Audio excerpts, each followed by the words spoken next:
Hey Gearheads, and welcome to Garage Talk. I'm Corey, and that is the 2023 Toyota Camry Hybrid. And Toyota has lent us this for a week's worth of testing. And in this video, I'm going to tell you why that may be the biggest dad flex of all vehicles. Stay tuned.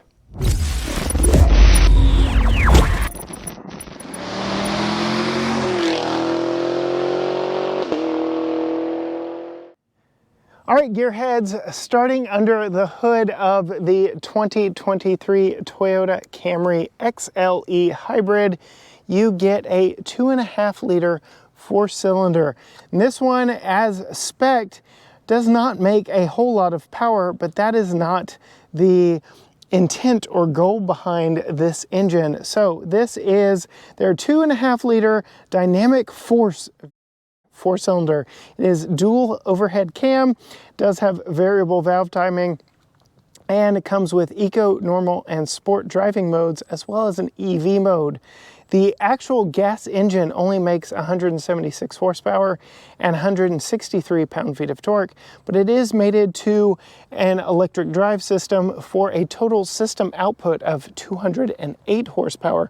So it is more powerful than that 4-cylinder would lead you to believe all on its own.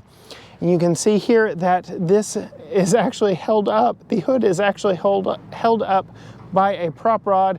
So getting this closed while filming one-handed should prove very interesting. Let's see what I can do here. So it is actually a hood-mounted prop rod, and there we go. Closing the hood, got lots of big Texas trucks here. Closing the hood, you can truly take in the styling of the XLE. Now, me personally, I would probably go with the XSE, which is a more sporty looking appearance than this XLE. XLE is more on the luxury bent and gives you this large faux grille that you can see over here, all closed off. Up here, all closed off. Over here, all closed off. But this lower section right here is actually open, as is the top section here around the Toyota logo. Please excuse all the big heavy truck traffic back behind me. That's what I get for filming out at the lake. But you can see I am actually in love with this blue color.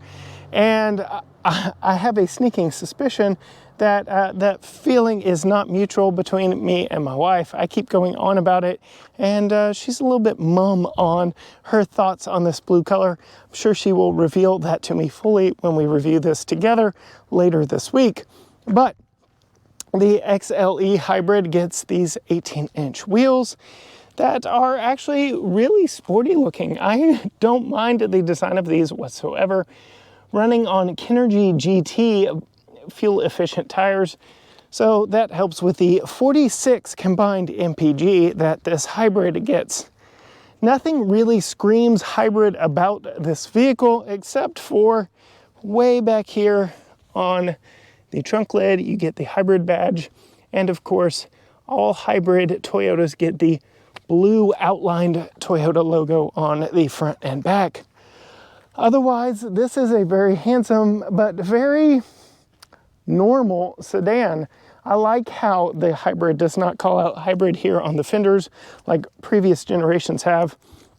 But I did mention on the intro how this is like the ultimate dad flex, because Toyota has sold 300,000 of these every single year. So if you don't have one, chances are your neighbor or someone you know does have one. It's like a rite of passage as you grow up and start a family that you're gonna get a Toyota Camry. It's just what you do. Everybody seems to have one. I will note, coming up here to the door, you can see this does have Toyota's passive entry system, so grab on the back of the door handle and pull and open it, push right there on those two lines and locks it. But let's see, getting back inside, I really like this cream colored interior.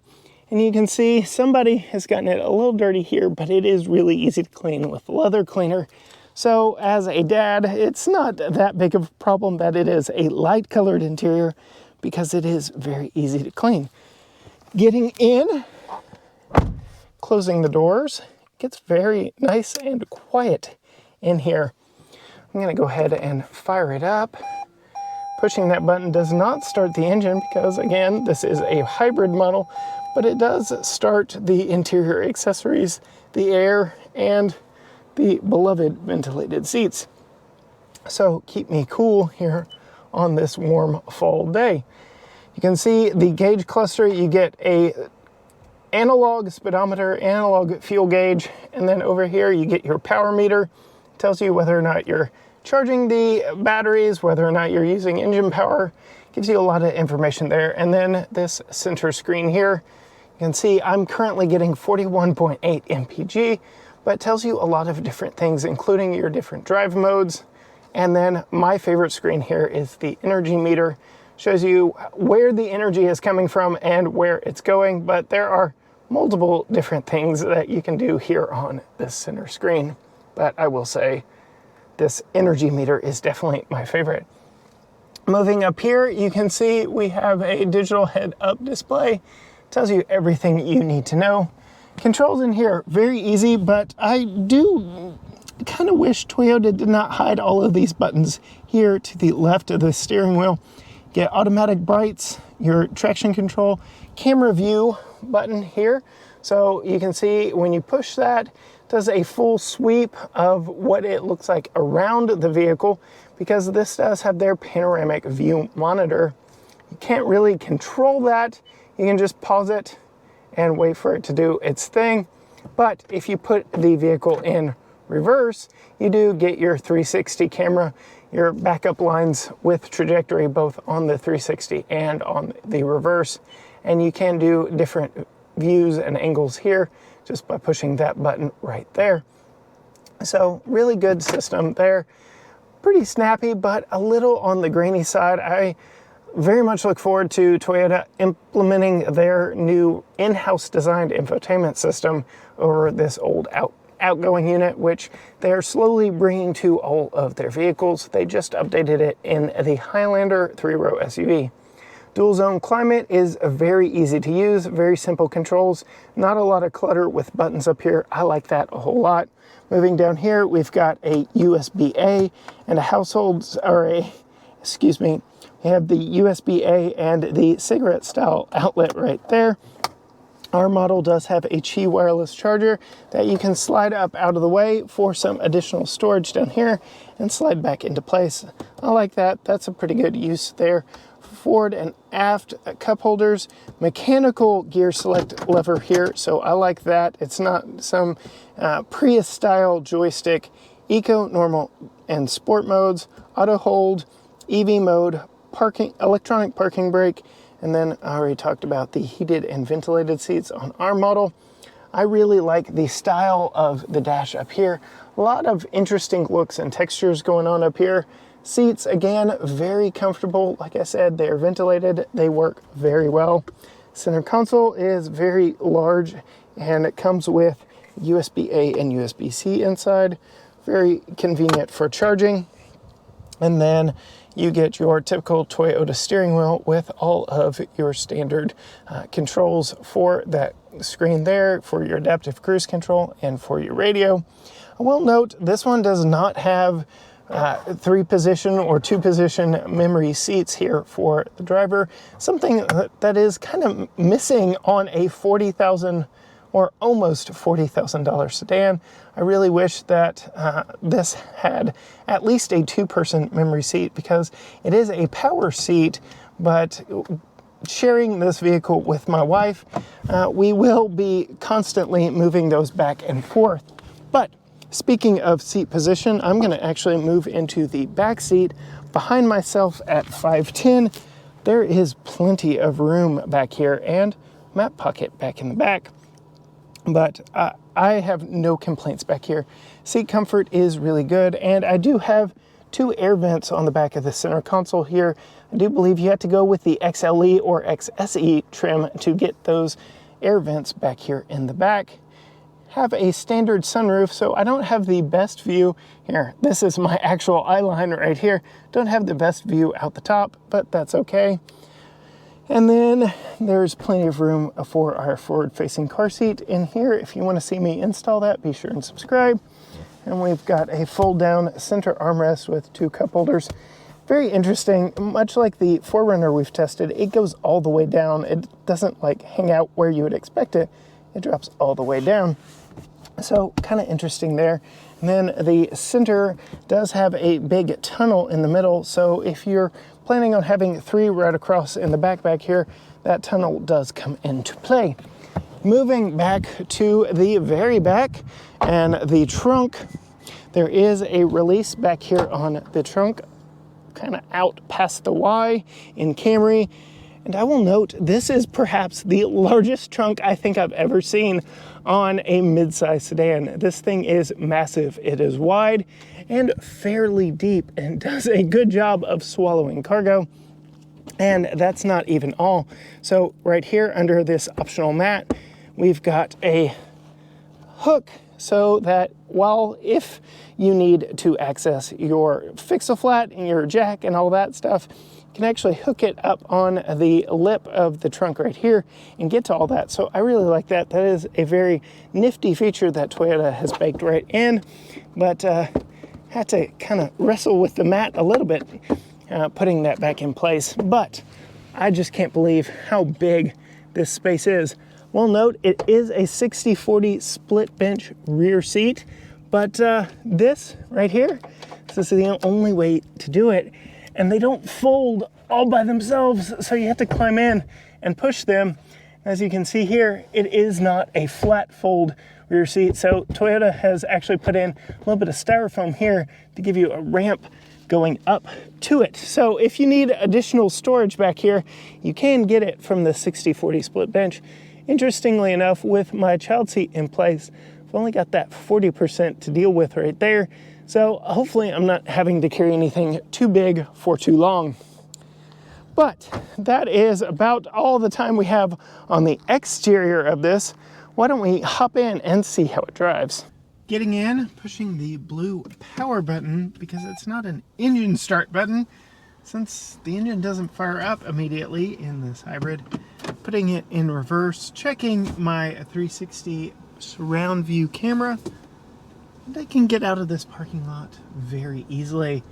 And brings me to where I am exactly.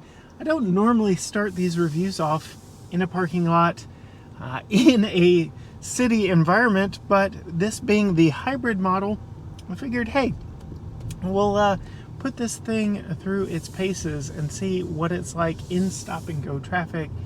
See how much this actually activates the gasoline engine, the 2.5 liter 4-cylinder under the hood, to charge these batteries back up, because we've had this for a little bit of time, but the weather just has not cooperated for us to get out and truly enjoy it. And this is one of the first days I've actually gotten out in it.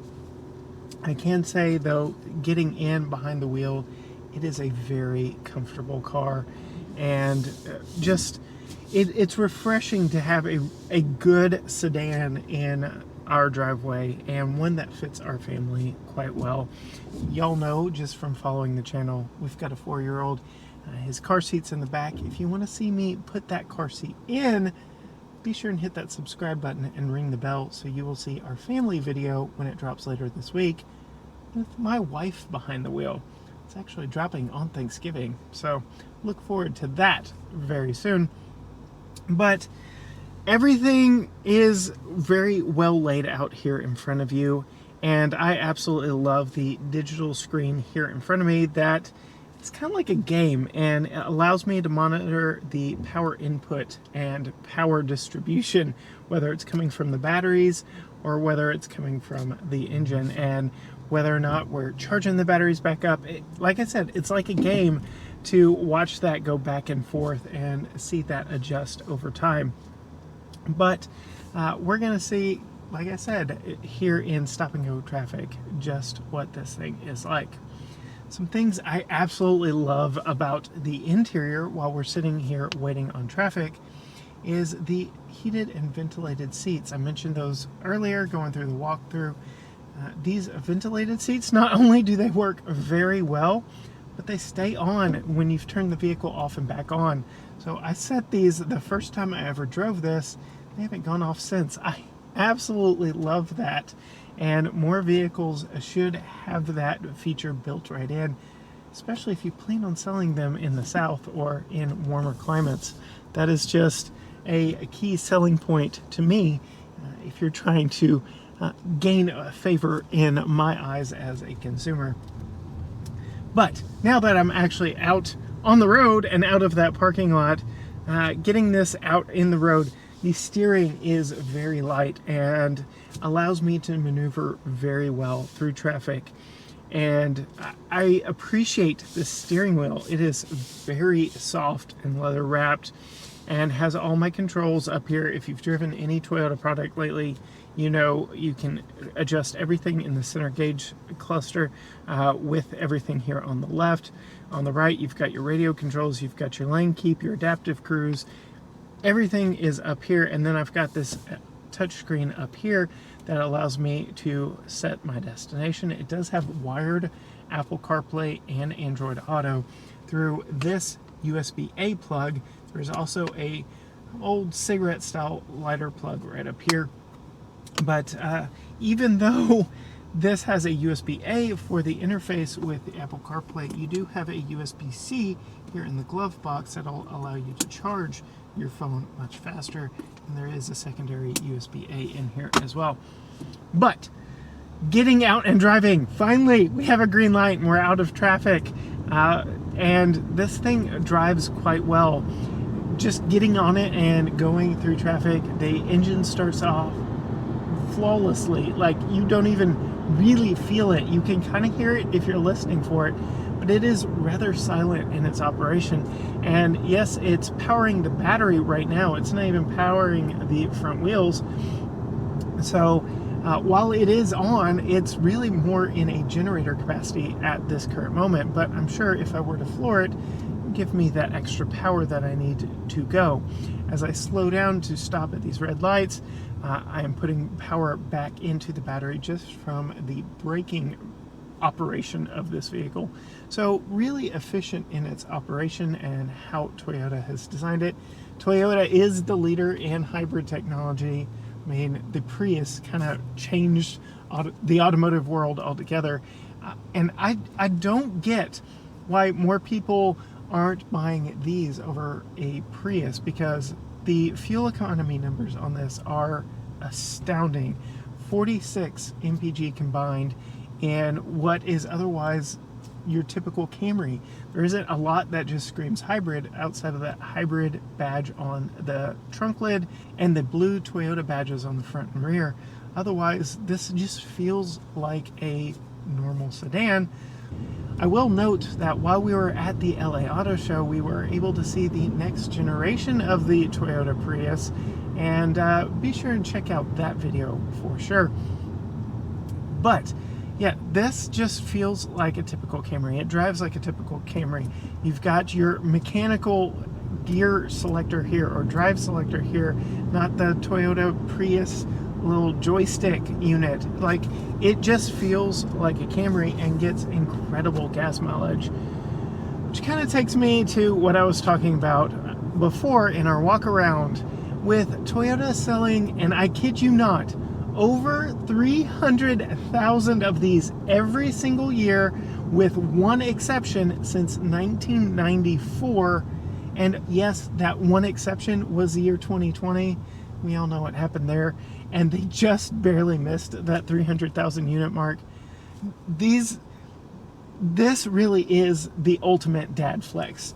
Getting a Toyota Camry in your driveway is like the pinnacle of daddom. Like, I really feel like I should trade out my old Nike running shoes for some New Balance now that I've got this in our driveway and in our garage. It is your typical middle-class motoring machine. This is what you have when you're a dad. This is the dad car, and being the hybrid, it is a very efficient dad car. And yes, the XSE would probably be the trim I would go after over this XLE. I get it now, getting in behind the wheel. I will note that as I am recording this, just today, Honda announced their next generation Honda Accord, which, as they claim, is the best-selling car of the last 50 years. But I feel Toyota with the Camry would have a little bit of a rebuttal to that in the grand scheme of things. It's all in Honda's phrasing. But the competition is still pretty hot in this mid-size sedan segment, no matter what the SUV crazy world around us would lead you to believe. Toyota is still selling a lot of these. And now that we are really actually going down the road, check out this Supra. Yes, please. Side note, but now that we're actually getting out and down the road, I can tell you a little bit more of the features of this. So the gauges are very easy to read, but I find myself not even looking at those because I do have the optional head-up display on this that shows me my lane keep functionality, shows me how I am efficiently driving, whether I'm using the engine under the hood, if I'm all on battery power, if I'm recharging those batteries, all that. I have the posted speed limit and my current speed. Pretty much everything I need to know is right there projected on the windscreen for me, so I never need to take my eyes off the road. I will note though, its placement on the windshield makes it a little bit stretched and distorted. Just an interesting thing I've noticed in my time behind the wheel of this.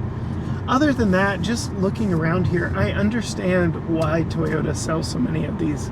It's just a good sedan. It really is, in every sense of the word. It does everything you would expect it to. It is plenty roomy. It is very comfortable. It is very quiet. This is just a good vehicle, and I'm gonna miss not having it around because it has done very well for us in our time here with it on the channel. So, mentioned these buttons earlier. I'm currently in Eco and in EV mode. Let's turn on Sport mode and let's see what this thing can do.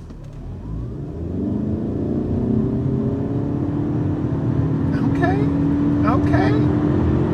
So, not terrible. I mean, I've driven faster sedans, I've driven faster family vehicles, but as a hybrid goes, this is nothing to sneeze at. It'll get you going down the road quite easily and efficiently. I'm gonna put it back in Eco, press that EV mode button, and we'll just cruise down the road.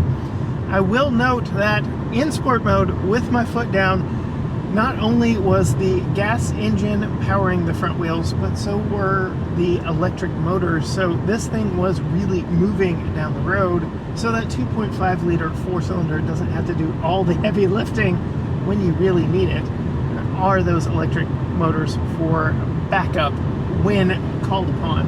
I will note though, at low speeds, just like when I started this in the parking lot of Panera, that this thing is completely silent in operation because it's using that electric motor. So even though I pushed the on button, the power button back here, the engine hadn't fired up yet, and it really only comes on when called upon. Getting it out at highway speeds, it is quiet, it is comfortable. The ride is very compliant and does not upset you. There's just a lot to like about this sedan, and then you add in all the practicality of the storage all down here, and the door handles, the massive center console. There's just a lot going on and a lot to like with the Toyota Camry. And I can see why so many families have one of these in their driveway. If you want to unlock your ultimate dad mode, go find you a Toyota Camry. If you want to do it very efficiently, get you a Camry Hybrid. I have enjoyed our time with this XLE Hybrid and have really come to appreciate everything that has gone into the Toyota Camry name and legacy over the years. I can absolutely see why Toyota sells over 300,000 of these in the States every single year. They are just everything you would expect from a midsize sedan. Sure, they're not the sportiest. Sure, they aren't just the craziest vehicle out on the market. You can get faster, you can get more dramatically styled, but this thing does everything that is asked of it and does it very well. And I do like how each of the trims has a distinct look to it. And yeah, I would probably go with the XSE over this XLE for that front up there.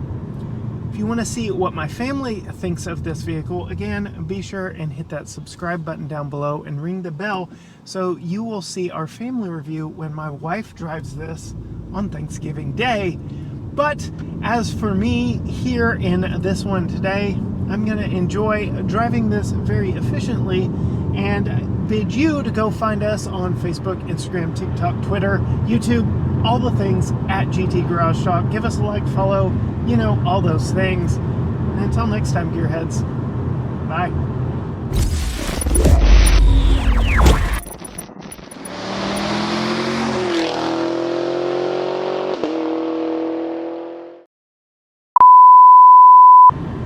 And all together, yeah.